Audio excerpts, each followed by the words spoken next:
What's up? It's always me, Johnny, and today we're gonna talk about the Apple event, so Apple Wanderlust, where Apple just presented two newest products. I thought there will be just a little bit more at this presentation, but they just talked about the newest Apple Watch and the newest series of iPhones. So first of all, I have to say that the starting of the presentation was very good and emotional because they talked about the life-saving feature of the Apple Watch. So they talked about the SOS feature, the health monitoring, and all the other stuff that Apple Watch has. And it was very cool in my opinion. Anyway, in fact, the first product that they talked about, it was the newest Apple Watch S9. So the Series 9 of Apple Watch doesn't bring us that many features. In fact, we have a few, and I've just taken some notes to tell you the recap of this Apple event. So first of all, it has the newest chipset, so the S9 SIP inside. It does have more GPU speed and more CPU speed, so it is around 60% faster than the oldest Series 8. And I mean oldest, it is a big word because it is right here. It does have faster neural engine, so 2 times faster than the older version. It does have a better integration with Siri and dictation. So they said it is about 25% better at dictation. With this new update and chip, you can ask Siri about your health condition. So other than go in the health app, you can simply just ask to Siri. There will be name drop also to the Apple Watch. So you just have to bring one Apple Watch to another to just share contact infos. And you have a new feature for precision finding with the newest chipset with the ultra wideband. But I think the most important feature,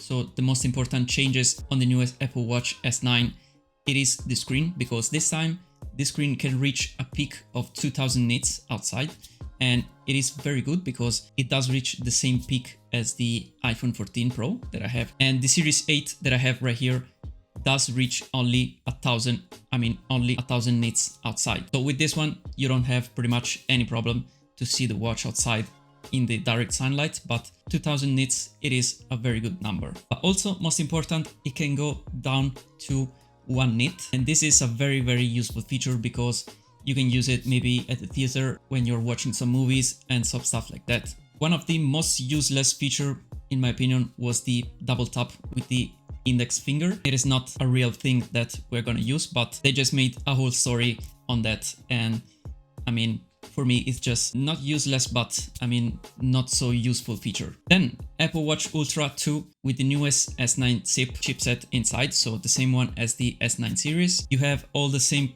feature that you can find on the Apple Watch S9, but this time the display can reach up to 3000 nits outside, and this number is really a lot. You have some new watch faces for the Apple Watch Ultra only, and you have new cycling feature that we talked about on the video about the watchOS 10, because that feature will be available also on all the other Apple Watches. Then it is made about 95% of recycled titanium. That is a good thing because Apple want to be 100% carbon neutral for the 2030, and I think they are going in the right direction. And also 36 hours of battery life and 72 hours of battery life in low power mode. We are going very fast because we have a lot of points to check on my list, so this will be a very fast recap about the event. Let's talk about the iPhones. So iPhone 15 standard family, so iPhone 15 and 15 Plus, they will have the dynamic island, as the rumors said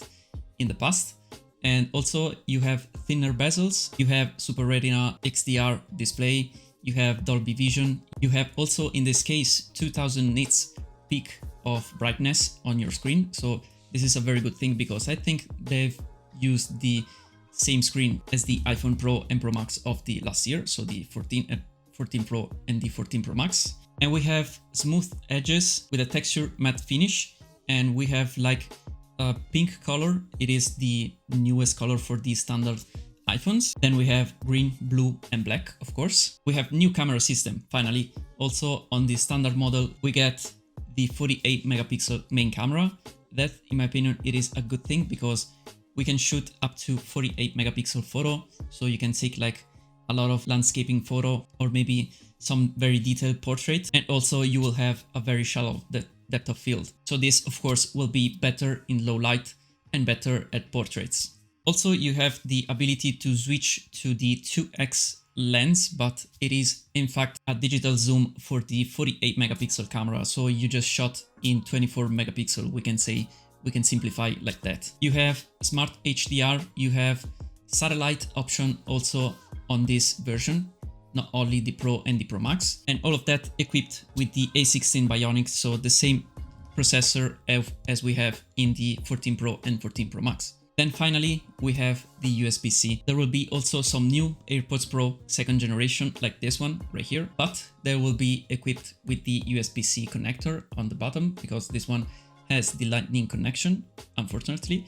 But they showed us also a very interesting thing, so you can charge your AirPods with your phone, because you can just connect the USB-C right here on the AirPods and the USB-C on your phone, and your AirPods will just charge. Then let's talk about the Pro version of the newest iPhone 15. So we have the Pro and the Pro Max, of course.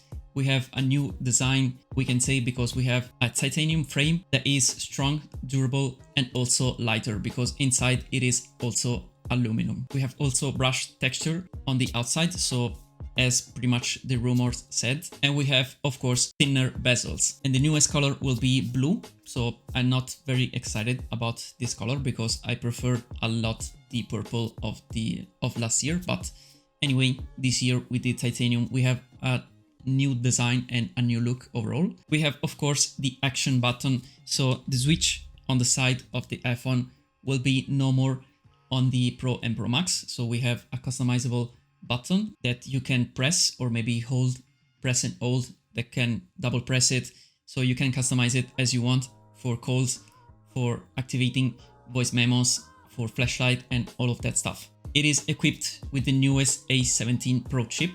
That is the first chipset at 3 nanometers. It's a very innovative technology, and this will be faster performance and more efficiency. That will be the best thing. Also right here we have USB-C, but in this case for the Pro and the Pro Max we have USB-C 3 compatibility, so up to 10 gigabytes per second of data transfer. So moving your data, so your heavy videos and photos from your iPhone to your laptop, will not be anymore a nightmare because of this newest USB-C. I mean, it is not new, but iPhone finally has it. But also we'll have some new GPU redesign in specific for this Apple Silicon A17 Pro, because you have also the ray tracing compatibility, and the gaming side on this iPhone will be much more considered, because you can see on the presentation they just showed us that you can play also Resident Evil 4 and Resident Evil Village on your phone. And I think this thing is great because Mac gaming and iPhone gaming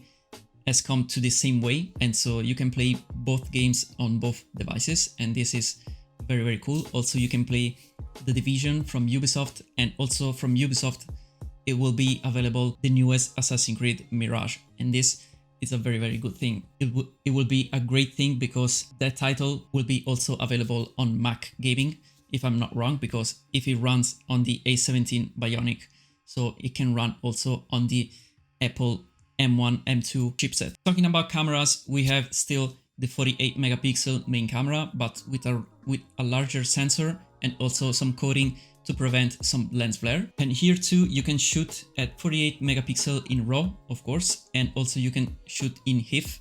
That is a very heavy format of photo. Then you can shoot 24 megapixel photo merge. So the photo engine will just merge a few photos that you have took with the 48 megapixel sensor and just merge into a 24 megapixel photo. You can choose for a different lens in the main one, because they showed us that you can choose different focal lengths, and also thanks to the Tetra Prism technology that they've developed on this iPhone 15 Pro Max, and this is only for the Pro Max, you will have the ability to shoot up to 5x zoom. It is optical, of course, but only on the Pro Max, as I said, with a focal length of 100 millimeters at f2.8. So it is a very open lens, we can say. So we shouldn't have too much problem to shoot also in a low light condition, and also we can shoot some fast photos, so talking about sports and outdoor activities. Thanks to the USB-C, of course, you can record also to an external drive, and this will be very useful if you use it as a professional camera, because this time you can connect it also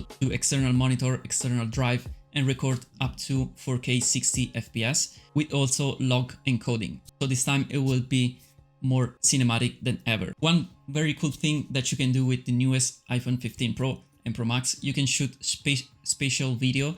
So you can shoot just 3D video that you can have and watch them on the Apple Vision Pro. And finally, last thing, the price. They still have the same prices, but only for the Pro Max version, you have $100 rise on the price just because it starts from 256 gigabytes.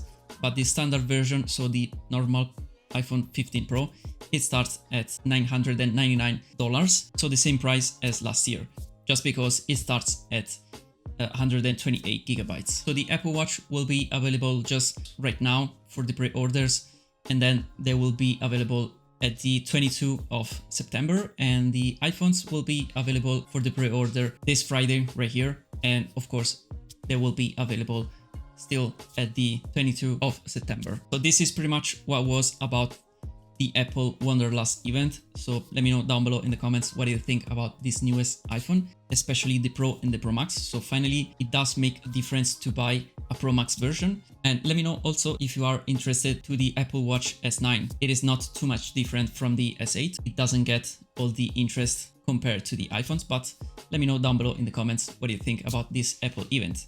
Anyway, leave a like down below if you liked this video, and also subscribe if you haven't already. As always, thank you for watching my video, and I will see you in my next one. Bye for now.